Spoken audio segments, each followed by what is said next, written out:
할렐루야. 오늘 6절에 오늘 히브리서 8장 6절에 더 아름다운 직분, 더 좋은 약속, 더 좋은 언약의 중보자 이런 말씀을 하고 있습니다. 더 좋다, 더 아름답다라는 그 말 속에는 여러 가지 의미가 들어있죠.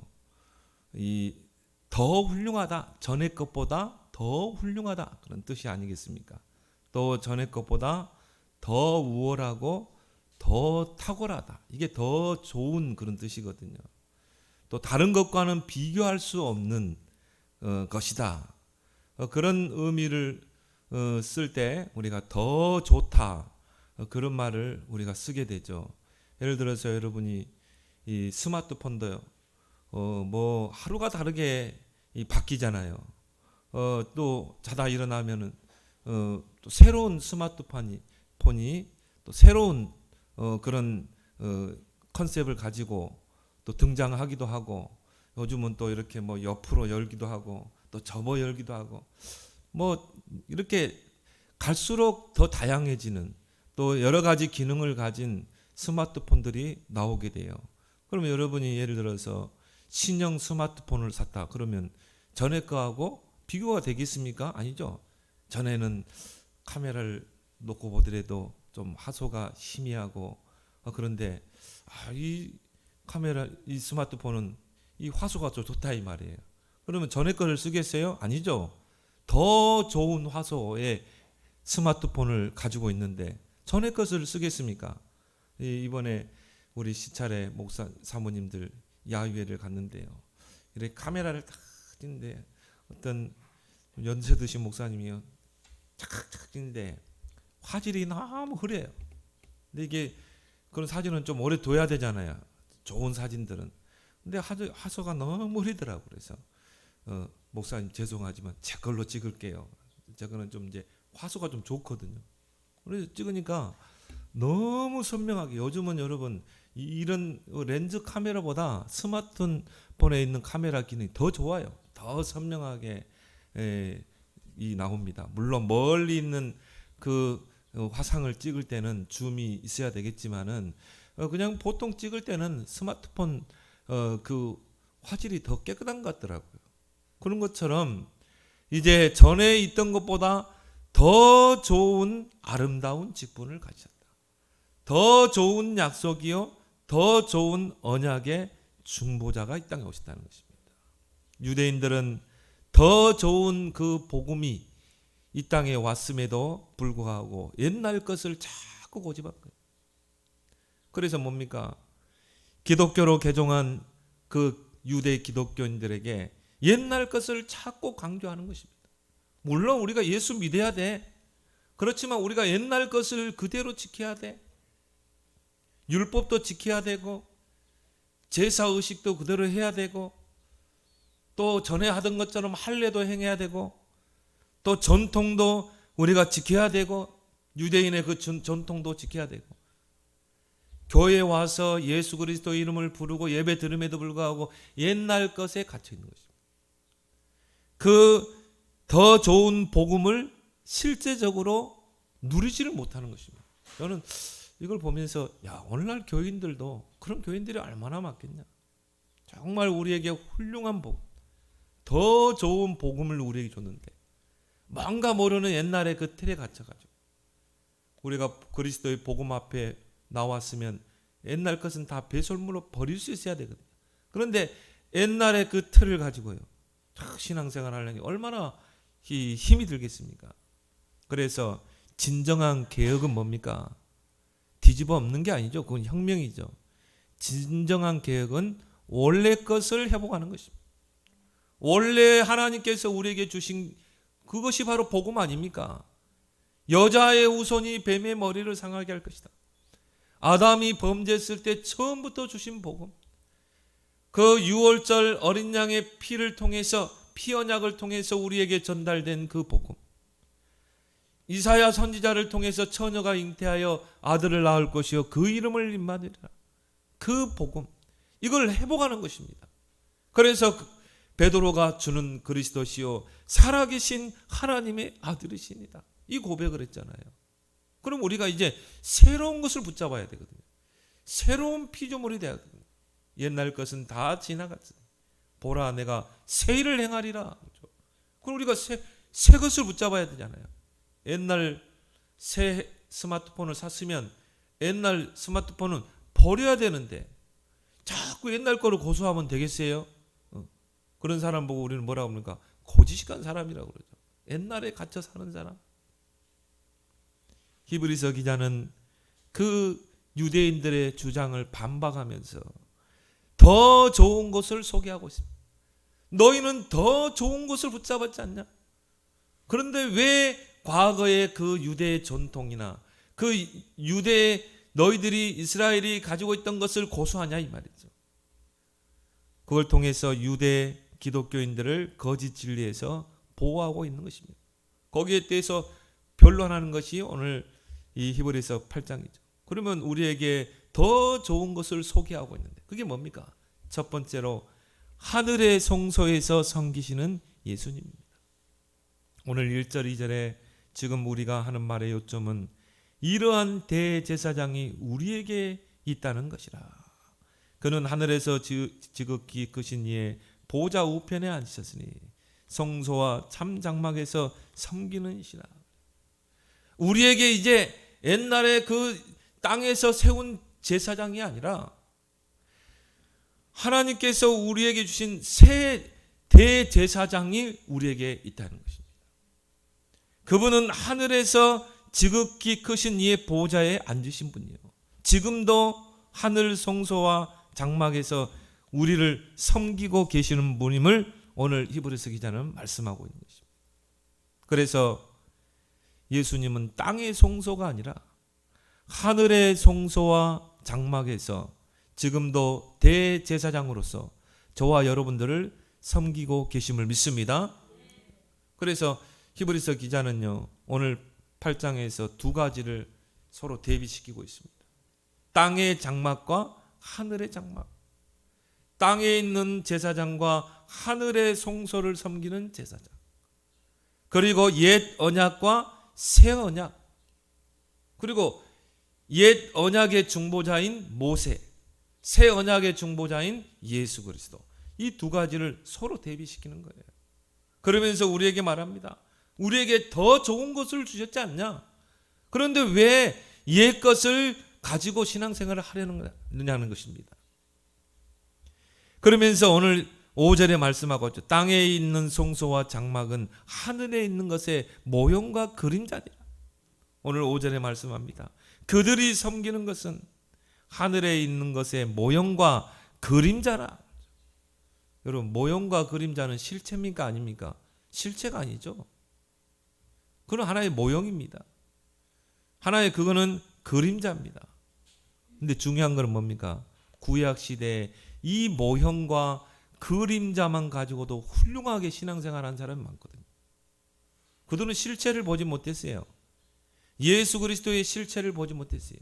그들에게는 약속이 되어 있었지.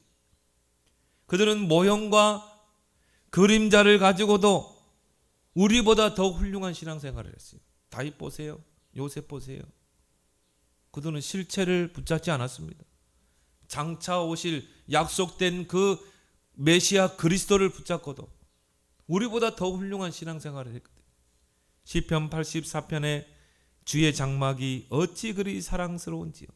내 영혼이 여호와의 궁정을 사모하여 새약하며 주의 궁전에서의 한날이 다른 곳에서의 첫날보다 나은즉 악인의 장막에 사는 것보다 내 하나님의 성전 문지기로 있는 것이 좋사오니. 그 하나님의 장막 성막에서 뭐합니까? 하나님께 예배드리죠. 기도하죠. 그 성막의 모든 기구들은 누구를 예표하고 상징하고 있어요? 예수 그리스도를 상징하는 것입니다. 우리 성막에 들어가면 뭐가 나옵니까? 번제단이 나오죠. 그 번제단에서 그 어린 양을 희생시키잖아요. 그리고 희생의 피를 뿔에 바르잖아요. 그러면 그 어린 양이 누구를 상징합니까? 예수 그리스도. 그 피는 우리의 죄를 속죄할 어린 양의 피, 그리스도의 피, 그리고 예수님 자신이 바로 어린 양 희생 제물이 되신 거죠. 그리고 번제단을 지나면 뭐가 있어요? 물두멍이 있죠. 거기에 손을 씻어야 됩니다. 우리가 예수 그리스도를 통해 모든 죄가 다 씻어지는 것입니다. 하나님은 그런 성막에 있는 모든 기구들을 통해 누구를 이야기하세요? 예수 그리스도. 그리고 이제 성소로 들어가면 성소에는 앞에 향로가 있고 우측에는 떡상이 있고 그리고 오른쪽에는요 등대가 있죠. 불을 키우는. 그럼 뭘 말합니까? 그리스도 안에서 우리가 드리는 예배죠. 이게 교회예요. 그래서 우리가 교회에 와서 어떻게 합니까? 말씀의 떡을 떼잖아요. 하나님의 말씀을 받죠. 그리고 향로, 기도하잖아요. 우리가 기도할 때 그 기도의 연기가 하나님 보좌로 올라가는 것입니다. 그리고 전도, 등대에 불을 밝히는 건 뭡니까? 너희는 세상의 빛이라. 우리는 이 세상에 그리스도의 빛을 비춰야 돼요. 이것이 예배요 신앙생활인 줄 믿습니다. 성소 안에서 하나님 모든 걸 다 설명했어요. 이게 교회 생활이다. 이게 신앙생활이다. 그래서 우리는 뭡니까? 말씀 중심, 기도 중심, 전도 중심. 여러분의 신앙생활, 여러분의 삶의 중심이 말씀, 기도, 전도가 돼야 돼요. 말씀을 누리고 말씀의 흐름을 따라가고 늘 기도로 하나님과 소통하고 내가 어떻게 하면 전도할 것인가? 어제 우리 김성란 집사님이요. 갑자기 목사님 영상 통화를 한번 하세요. 그래서 뭐 기도해달라고 그런가 보다. 그래서 영상 통화를 했거든요.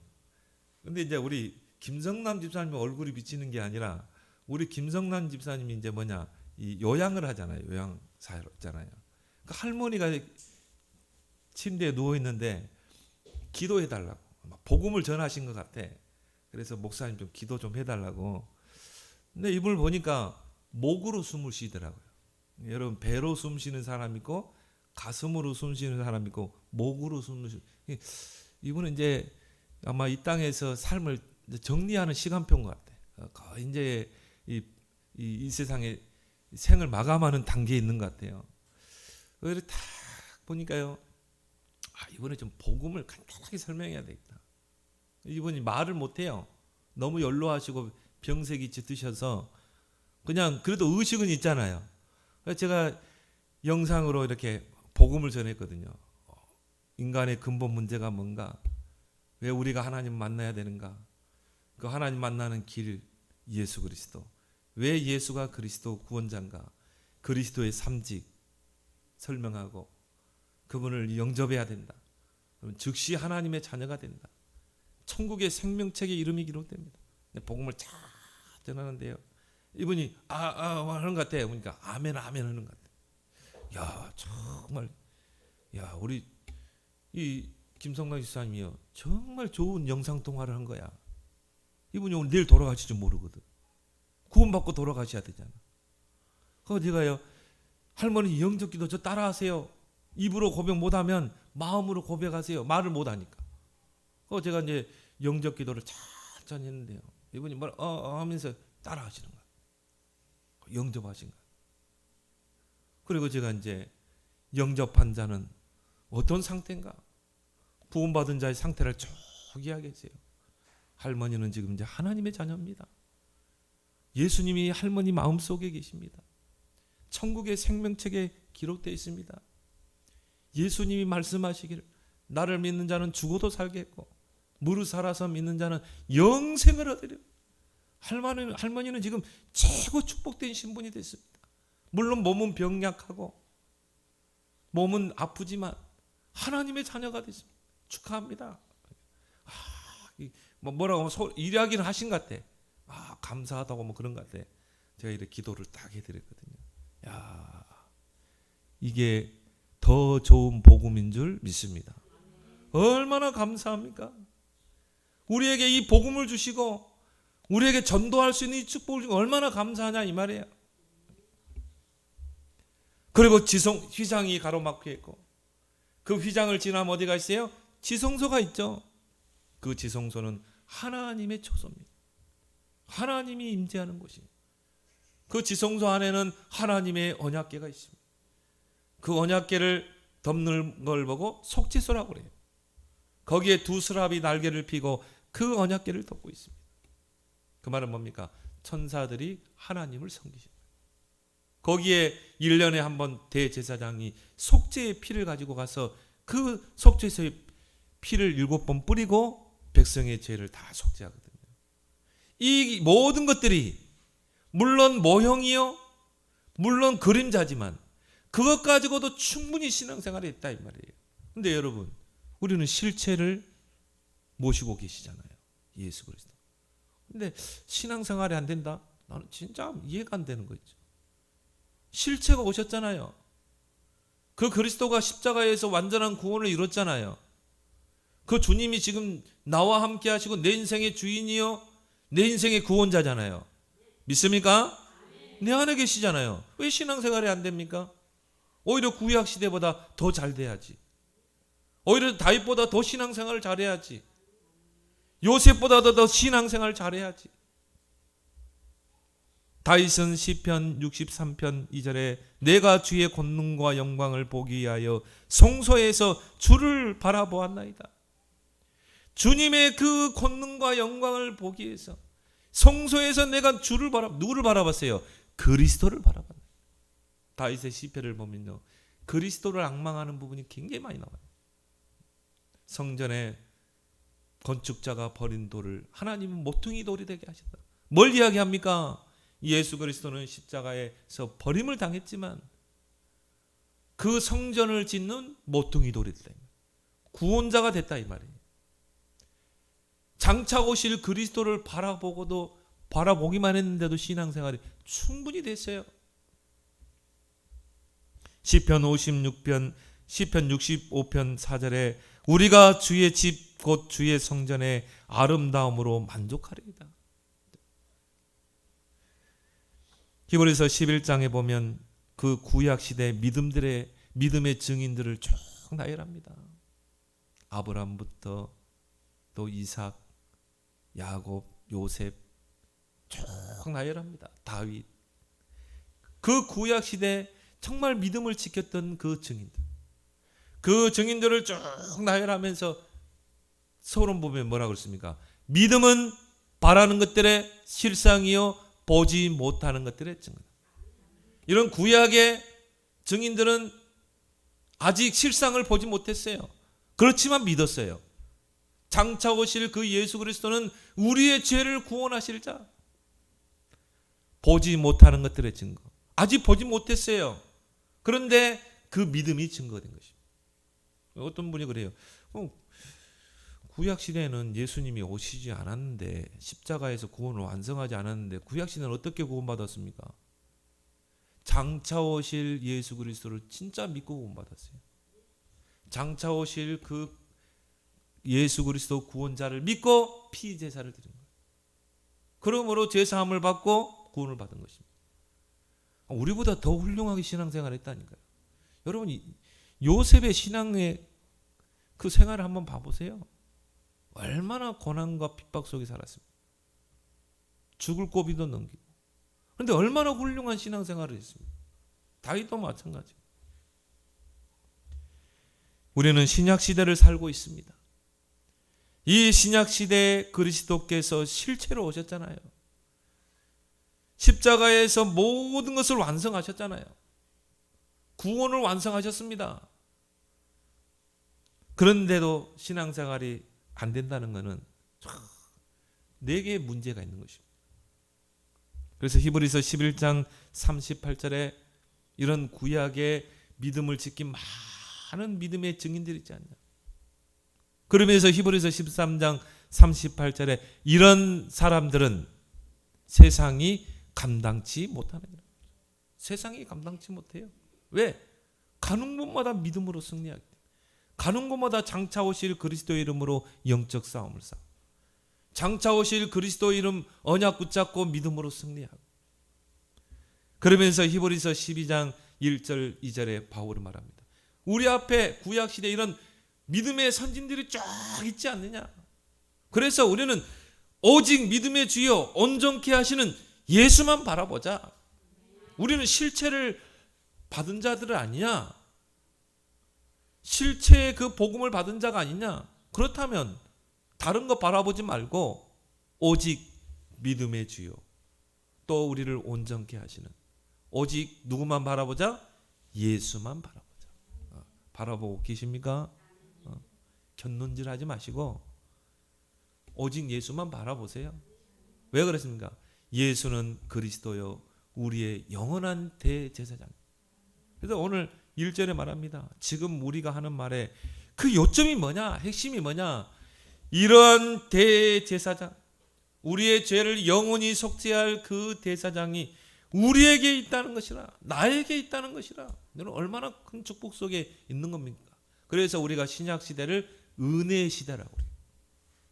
누구든지 주의 이름을 부르는 자는 다 구원을 받으리라. 은혜의 시대에 사는 우리가 얼마나 큰 축복을 받았습니까? 여러분이 정말 저 북한에서 신앙생활을 한다고 해봐요. 얼마나 이런 핍박 속에서 예수 그리스도 이름 꺼내지도 못하고 그 핍박 속에서 숨어서 예배드리는데, 저 모슬렘 땅에서 예수 그리스도 이름 꺼냈다는 명예살인이 있어요. 가족도 죽일 수 있어요. 그렇게 헌법은 안 나왔지만요, 묵시적인 법이 있어요. 아버지가 딸이 교회 갔다 죽일 수 있어요. 명예살인이니까요. 경찰서에서 부르겠죠. 왜 죽였냐? 그럼 입 딱 다물어요. 뒷문으로 빠져나가게 해줘요. 그게 묵시적인 법입니다. 명예살인입니다. 그런데 신앙생활이 되겠어요? 우리는 얼마나 이 은혜 시대에 삽니까? 정말 여러분, 그 실체, 그 복음의 실체를 붙잡고 오직 그리스도의 증인 되기를 예수님의 이름으로 축원합니다. 이러한 대제사장이 우리에게 있다는 것이라. 어떤 대제사장입니까? 오늘 히브리서 7장 27절의 하반절에 보니까 이는 그가 단번에 자기를 드려 이루셨습니다. 그를 단번에 자신을 속죄 제물로, 희생 제물로 하나님께 드려서 완전한 구원을 이루신 대제사장인 것입니다. 그 대제사장이 우리에게 있다는 것이라, 나에게 있다는 것이라. 그래서 우리 여러분들이요, 이런 고백을 많이 해보세요. 예수는 그리스도 모든 문제 해결자. 예수는 나의 그리스도, 나의 모든 문제 해결자. 그렇잖아요. 나에게 있는데 그 예수 그리스도가 최고의 축복 아닙니까? 오늘 2절에 하늘 송소와 참 장막에서 섬기는 이시라. 이 땅의 송소가 아니라, 이 땅의 장막이 아니라 지금도 영원한 대제사장으로, 영원한 중보자로 하늘에서 우리를 섬기고 계시는 줄 믿습니다. 예수님이 이 땅에 오신 목적도 죄인들을 섬기기 위해서. 예수님이 왜 십자가 지셨어요? 우리를 죄에서 섬기기 위해서. 마가복음 10장 45절에 인자가 온 것은 섬김을 받으려 함이 아니요 도리어 섬기려 하고 자기 자신을 대속물로 내어주려 하심이라. 십자가에서 우리를 섬기셨어요. 그리고 부활 승천하신 그 주님은 지금도 영원한 대제사장으로, 영원한 중보자로 하늘 성소에서 우리를 섬기고 계시는 줄 믿습니다. 제사장직은 섬김의 직이거든요. 구약시대 백성의 죄를 중보하는, 속죄하는 그런 일을 하는데 지금도 우리의 참 제사장 예수님은 이 섬김을 하고 계시는 것입니다. 그래서 그런 섬김이 지금도 우리에게 있기에 우리는 연약함에도 하나님의 보좌 앞에 담대히 나아갈 수 있는 줄 믿습니다. 여러분이 구원받았음에도 불구하고 완전합니까? 아니죠. 여전히 죄를 짓고 여전히 우리 나쁜 짓 하고, 그럼에도 불구하고, 그런 연약함에도 불구하고 우리가 하나님 앞에 뻔뻔하게 담대하게 나아갈 수 있는 것은 하늘 성소에서 우리를 섬기시는 대제사장, 우리의 영원한 중보자 예수 그리스도가 나의 변호인이 되게 됩니다. 성경은 대언자라고 그러죠. 변호인이 돼. 사단은요 막 어마어마하게 참수할 겁니다. 사단이 하나님 앞에 나와서 욥을 막 참소했잖아요. 하나님이 특별히 욥에게 축복하시니까 제가 저렇게 잘 믿는 거지. 저 재산 뺏어가 보세요. 당장 하나님 저주할걸요. 당장 저주하고 떠날걸요. 참소하는 자잖아요. 하나님 뭐라고? 절대 그러지 않을 거다. 욥. 네가 한번 시험해봐라. 사단이요, 욥의 재산을 다 뺏어갑니다. 그래가지고 뭐 아들들 다 죽어버리고 재산은 다 강도들이 불타가고. 근데 욥이 하나님 원망했어요? 안 했죠. 우리가 올 때 빈손으로 왔지 않냐? 갈 때도 빈손으로 가지 않느냐? 그러니 하나님의 모든 주권 속에 있는 거 아니냐? 주시는 이도 하나님이요, 뺏으시는 분도 하나님 아니냐? 그래서 하나님께 영광이 돌려질 뿐이다. 두 번째 와서 참소하잖아요. 하나님, 저 욥의 몸에 병들게 해보세요. 그러면 당장 하나님 저주하고 떠날 겁니다. 그래, 한번 해봐라. 욥은 절대 그러지 않을 거야. 우리의 의뢰인, 우리의 변호인. 하나님 지금도요, 사단이 여러분을 계속 참소합니다. 근데 예수 그리스도가 우리를 변호하고 계시는 줄 믿습니다. 지금도. 그렇기 때문에 우리가 때로는 실수도 하고 때로는 연약함에도 불구하고 하나님의 보좌 앞에 담대히 나아갈 수 있는 거예요. 여러분, 예수 하나님 앞에 나왔잖아요. 오늘 예배 드리잖아요. 또 하나님께 기도하잖아요.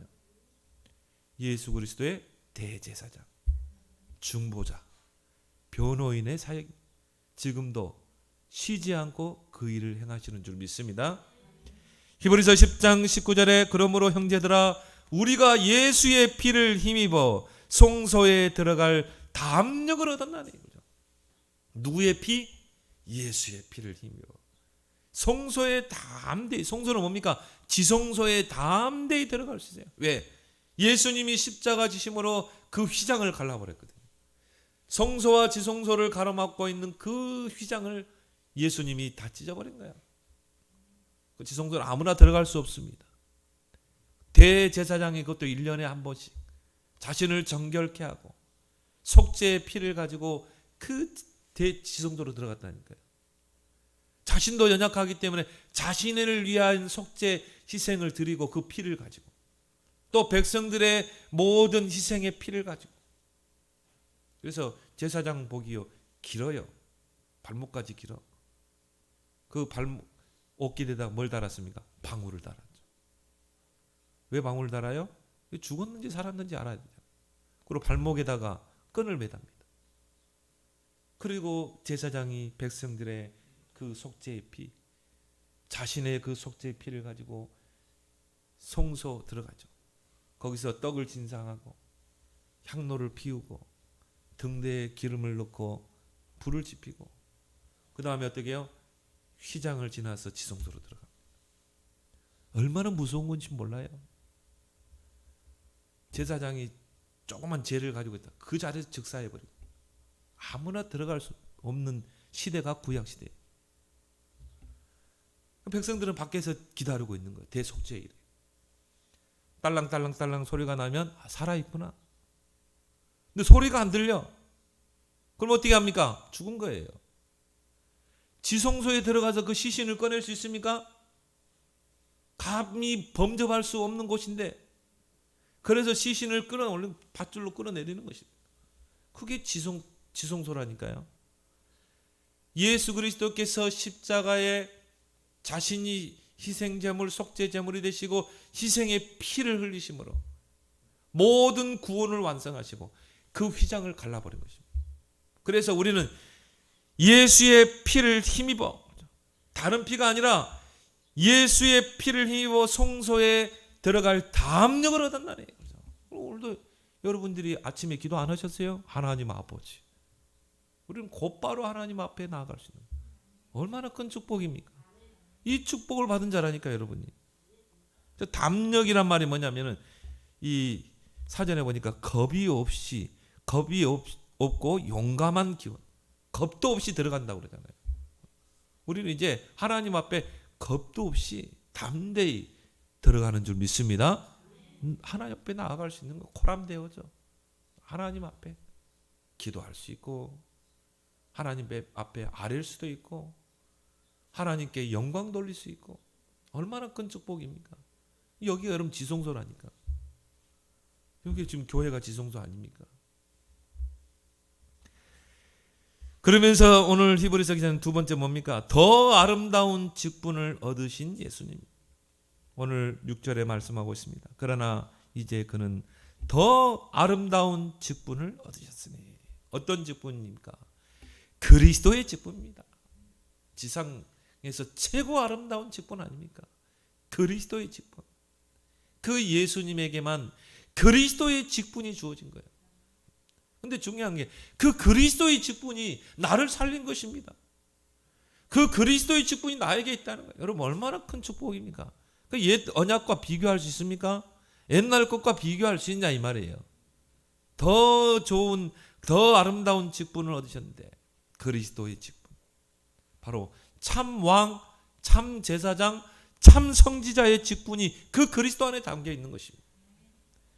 그래서 이 사탄 권세를 깨뜨린 참 왕, 모든 저주, 재앙, 모든 죄와 사망의 법에서 해방시킨 참 제사장, 하나님 만나는 그 길을 여신 참 선지자, 그 삼직이 그리스도의 직분 안에 있는 것입니다. 그리스도란 말은 그 안에 참 왕, 참 제사장, 참 선지자가 있는 거예요. 사탄의 권세를 깨뜨리고 죄의 권세를 깨뜨리고 하나님 만나는 길을 여신 그 직분이 그리스도인 것입니다. 얼마나 큰 축복입니까? 여러분 구원은 뭡니까? 사단의 손에서 우리가 구원받은 거 아니에요. 죄에서 우리가 구원받은 거 아니에요. 우리가 하나님을 만나고 하나님 자녀가 된 거 아닙니까? 그 그리스도의 직분을 통해 더 아름다운 직분을 얻으셨으니. 최고 아름다운 직분인 줄 믿습니다. 윤석열 대통령이요. 대통령 될지 우리 아무도 몰랐잖아요. 그분이 검찰총장으로 있을 때 그 전 정권이 얼마나 찍어내려고 그랬습니까? 그래서 법무부 장관을 세워가지고 윤석열을 그 검찰총장을 찍어내려고. 근데 이분이 에이 더러워서 옷을 벗어야 되는데 안 벗었어요. 끝까지. 그래 끝까지 안 벗고 그러니까 국민들이 이제 잘한다. 결국은 이제 어쩔 수 없이 막판까지 간 거예요. 법무부 장관이 막 법을 만들어가지고 옷 벗게 하니까 강제 이제 벗은 겁니다. 오히려 막 국민들이요 더 이제 막 이 윤석열 전 검찰총장을 막 민 겁니다. 이건 정권을 심판해야 된다. 그래가지고 졸지에 대통령이 됐어요. 대통령.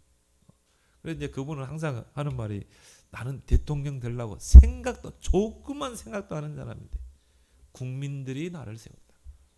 나는 국민들이 나를 대통령으로 세웠다. 그렇다면 나에게 사명이 있지 않겠다. 아니 윤석열 검찰총장이 대통령이 되니까요. 아니 머리 스타일부터 달라지더라. 얼굴도 달라지고. 그리고 여러분 봤습니까? 삼성 장군들이요. 대통령 앞에서요. 경직돼 가지고. 삼성 장군이 뭡니까? 별만 9개입니다. 별 9개가 쫙 서 있는데 그 앞에서 대통령이 딱 서가지고는 뭡니까?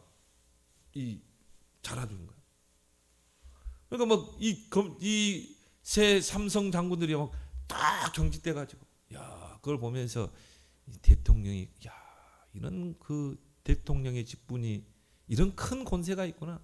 군 통수권자 아닙니까? 군을 통수할 수 있다니까요. 그게 대통령에 주어진 직분 아닙니까? 예수 그리스도에게 예수님에게 이 그리스도라는 직분이 주어진 거예요. 어마어마한 직분이죠. 그게 더 아름다운 직분이라는 말은 뭡니까? 비교할 수 없는 이 세상의 그 어떤 직분과도 비교할 수 없는 그 직분을 예수님에게 수여한 줄 믿습니다. 그 대통령 윤석열에게 대통령의 그 직분을 수여한 것처럼 하나님께서 그 예수 그리스도에게 예수님에게 그리스도의 그 직분을 수여하신 거예요. 그래서 우리가 예수님을 그리스도라 이렇게 말합니다. 예수님은 구원자의 이름이죠. 그래서 저희 백성을 죄에서 구원할 자 이게 예수의 뜻입니다. 구원자란 뜻입니다. 그리스도는 뭡니까? 직분이라니까요. 하나님이 예수님에게 그 직분을 수여하신 거예요. 얼마나 큰 축복입니까? 그래서 예수님께서 그리스도의 직분을 수여받고 이 땅에 오신 거예요. 이미 하늘에서 그리스도의 직분을 수여받고 이 땅에 오셨다니까요. 그리고 십자가에서 그 그리스도의 직분, 구체적으로 왕, 제사장, 선지자의 그 직분을 가지고 완전한 구원을 이루신 줄 믿습니다. 요한복음 19장 30절에 다 이루었다. 로마서 10장 13절에 누구든지 주의 이름을 부르는 자는 구원을 받으리로다. 그 할머니가요, 숨을 목으로 쉬더라고요. 간달간달한 것, 내일 모레 한 것. 근데 이분에게 그 예수가 바로 그리스도입니다. 하나님이 예수님에게 그리스도의 직분을 수여하셨습니다. 그 그리스도는 왕, 제사장, 선지자입니다. 여러분, 복음 길게 설명할 필요 없어요. 예수님이 그리스도다. 이게 복음의 핵심인 줄 믿습니다. 초대교회는 예수가 그리스도이심을 가르치고 전하기를 그치지 않았어요. 어떤 사람은 전도가 어렵다고 하는데요. 전도는 어려운 게 아니에요. 이 사람은 예수가 그리스도라는 건 몰라. 그러면 예수가 그리스도이심을 알려주는 게 전도 아닙니까? 이 사람이 뭐 영접하든 안 하든 상관없어요. 이 사람은 지금 예수가 그리스도라는 사실을 몰라서 사단의 권세 아래서 지금 고통받고 있다니까요. 죄의 권세 아래서 고통받고 있다니까요. 오늘 예수 믿지 않고 죽으면 지옥 간다니까요. 그래서 이 예수가 그리스도라는 이 복음을 모르기 때문에 내가 이 사람에게 예수가 그리스도입니다. 하나님께서 예수님에게 그리스도의 직분을 수여했습니다. 그래서 이 세 가지 직분을 십자가에서 했습니다. 그래서 예수만이 구원자이십니다. 그분을 영접하면 지금 하나님 자녀 됩니다. 이게 전도인 줄 믿습니다. 전도는 어려운 게 아니에요. 그걸 말해줘야 돼. 왜? 불신자는 모르잖아요. 여러분은 알고 있잖아요. 그리고 말해주라는 것입니다. 그걸 전달해주라는 것입니다. 빌립보 2장 9절 10절에 예수 그리스도는 모든 이름 위에 뛰어난 이름이다. 왜 그렇습니까? 그리스도의 직분이 있기 때문에 그래요. 모든 만물로 무릎 꿇게 하는 이름인 줄 믿습니다. 그 예수 그리스도의 이름 앞에요, 사단이 결박되게 돼 있어요. 항복하게 돼 있어요. 그 예수 그리스도의 이름 앞에 복종하게 돼 있어요. 모든 만물이 지금도 왕, 제사장, 선지자의 직분을 가지고 성도를 섬기고 계시는 줄 믿습니다. 그 예수께서 얻으신 직분은 최고 아름다운 직분이라 이 말이에요. 최고 우월한 직분, 최고 탁월한 직분, 죄의 권세, 지옥 권세, 모든 사단의 권세를 멸하신 그 직분이라 이 말이죠. 그래서 사단이 가장 두려워하는 것입니다. 그래서 예수 그리스도 아는 자를 두려워하는 거예요. 그래서 예수 그리스도를 전하는 자를 두려워하는 것입니다. 그래서 사단이 속이는 것은 딱 하나밖에 없어요. 예수가 그리스도라는 그 사실, 예수에게 그 그리스도의 직분이 있다는 거, 그거 모르게 하는 거, 그거 모르게 하는 거. 뭐 다 해, 뭐 방언도 하고, 뭐 다 해, 상기도 다 해. 예수가 그리스도라는 것만 모르게 하고, 희미하게 하고. 캐톨릭 보세요. 거기 어떻게 하나님이 계시겠습니까? 거기 어떻게 하나님이 계시겠냐고. 예수 그리스도라는 사실을 모르는. 뭘 두려워합니까? 예수가 그리스도이심을 전하는 것을 두려워해요. 전도자를 두려워해요. 로마서 16장 20절에 사탄이 너희 발 앞에 속히 무릎을 꿇으리라. 중요한 것은 그 예수 그리스도께서 이 아름다운 직분을 우리 성도에게 위임하신 것입니다. 베드로전서 2장 9절에 너희는 왕같은 제사장이다. 이 그리스도의 빛을 선포할 선지자다. 이 그리스도의 그 직분을 우리에게 임하셨어요. 얼마나 큰 축복입니까? 성도는 왕 같은 제사장의 직분을 가진 자입니다. 지상 최고의 직분 아닙니까? 대통령보다 더 큰 직분이에요. 대통령은 이런 직분이 없어요. 대통령이 그 권세 가지고 사단을 이길 수 있습니까? 제 문제 해결할 수 있습니까? 절대 못해요. 지상 최고의 직분을 가진 자가 성도다. 대통령은 고작 5년이에요. 중간에 잘못하면 또 뭡니까? 탄핵당해요. 그런데 성도는 탄핵을 안 당해요. 성도에게 주어진 이 그리스도의 그 축복은요, 영원한 것인 줄 믿습니다. 영원한 왕 같은 제사장. 왕은 뭡니까? 여러분이 그리스도의 이름으로 사단을 이길 수 있다니까요. 사단을 결박할 수 있다. 너희가 내 이름으로 귀신을 쫓아내며 여러분이 그리스도 이름으로 모든 죄의 권세, 지옥 권세를 무너뜨릴 수 있어요. 여러분을 통해 이 그리스도의 빛이 비춰지는 것입니다. 이 얼마나 아름다운 직분을 여러분이 위임받았습니까? 성도에게 주어진 그 최고 아름다운 직분을 가지고 교회를 섬기고 가정을 섬기고 여러분 직장을 섬기는 여러분 되길 바랍니다. 왕 같은 자. 세 번째 우리에게 주어진 게 뭡니까? 새 언약의 중보자이신 예수님. 오늘 6절에 중반전에 그는 더 좋은 약속으로 세우신 더 좋은 언약의 중보자시니라. 그래서 오늘 본문의 히브리서 기자는 옛 언약과 새 언약을 대비시킵니다. 근데 옛 언약과 새 언약의 공통점이 있어요. 피로 맺어진 언약입니다. 구약 시대는 어린 양의 피, 짐승의 피, 신약에는 예수 그리스도의 그 피로 이제 저와 여러분들은 언약 관계 속에 있는 것입니다. 옛 언약은 뭡니까? 시내산에서 이스라엘과 맺은 언약입니다. 사도행전 출애굽기 19장부터 24장을 배경으로 하고 있죠. 그 내용이 오늘 10절에 나왔죠. 그 언약의 내용은 뭡니까? 나는 그들에게 하나님이 되고 그들은 내게 백성이 되리라. 이게 언약의 내용이에요. 그래서 우리는 하나님과의 관계가 뭡니까? 하나님과 우리의 군과 우리는 부족. 우리의 군주는 누구예요? 우리를 다스리시는 분은 하나님. 우리는 그의 다스림을 받는 백성, 그의 보호를 받는 백성. 또 다른 의미로는 우리의 영의 아버지, 우리는 아들. 이게 언약 관계입니다. 왕과 백성, 아버지와 자녀, 이런 언약 관계 속에 있거든요. 이게 새 언약이라. 그 언약의 중보자가 누구예요? 예수 그리스도. 그 피로 맺어진 언약입니다. 그래서 구약의 그 옛 언약은 뭡니까? 출애굽기 19장에 보면 하나님께서 언약의 서문을 여시죠.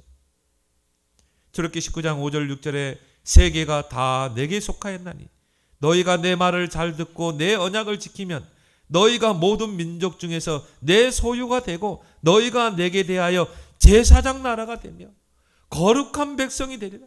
너희가 이제 맺어진 그 언약을 굳게 붙잡고 그 언약을 지키면 너희는 내 소유가 될 거야. 제사장 나라로 너희를 세울 거야. 그리고 거룩한 백성이 되리라. 그러면서 출애굽기 20장에 언약 백성이 지켜야 할 10가지 계명을 주셨어요. 10계명이죠. 1계명부터 4계명은 하나님과 관계 속에서 지킬 계명. 5계명부터 10계명은 사람과의 관계 속에서 지킬 계명. 그건 지금도 새 언약 속에 사는 저와 여러분도 동일하게 지켜야 될 계명인 줄 믿습니다. 그래서 여러분 성경책 앞에 봐요. 10계명 나오잖아요. 그러면서 하나님이 율법을 주시죠. 이 언약이 유효하게 하는 매개가 바로 율법입니다. 그 언약 백성에만 주어진 법이에요. 하나님의 법이죠. 그 하나님의 법, 율법을 지킴으로 언약 관계가 유지될 수 있었던 것입니다. 그래서 신명기 27장 28절에 하나님께서 이스라엘 12지파를요 2표로 가르칩니다. 6지파는 그르심산에 세우고 6지파는 에벨산에 세웁니다. 그르심산은 뭡니까? 하나님이 축복을 선포하는 산이죠. 에벨산은 저주를 선포하는. 너희가 하나님 말씀 어기고 언약을 어기면 이런 저주를 받을 것이다. 들어가도 저주를 받고 나가도 저주를 받고 하는 일마다 저주를 받고 떡반죽 그릇에 저주를 받고 밭에 소산에 저주를 받고. 그러심사는 뭐예요? 너희가 하나님의 언약을 지키고 그 율법에 순종하면 내가 너희에게 축복하리라. 들어가도 복을 받고 나가도 복을 받고 떡반죽 그릇을 받고 너희 부뚜막에 복을 받고 너희 손으로 하는 모든 일에 복을 받고 땅의 소산에 복을 받고 축복과 저주를 선포하죠. 이게 바로 율법의 서문입니다. 율법의 그 율법을 언약을 유효하게 하는 매개죠. 그래서 그 율법을 지켜야 돼요. 그러면서 출애굽기 24장에 여호와 하나님께서 모세와 아론 그리고 이스라엘을 대표하는 70인 장로들과 언약을 체결합니다. 그 어린 양의 피를 가지고 언약을 체결합니다.